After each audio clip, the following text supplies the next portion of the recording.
আপনি আবার কষ্ট করে গ্রাম থেকে কাঁঠাল আনতে গেলেন কেন?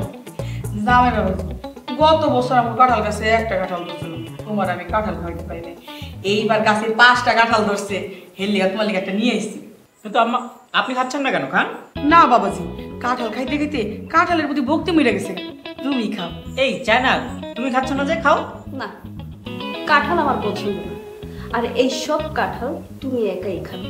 জামাই বাবাজি, এই কাঁঠাল আমি শুধু তোমার লেগেই আনছি, তুমি একলাই খাও। আরে আমি এত কাঁঠালকে একা খেয়ে শেষ করতে পারবো নাকি? হ্যাঁ, আর তাছাড়া এত কাঁঠাল খেয়েছি না, এখন আমার অস্থির লাগতেছে, আমি আর খেতে পারবো না। তুমি আর কাঁঠাল খেতে পারবে না মানে?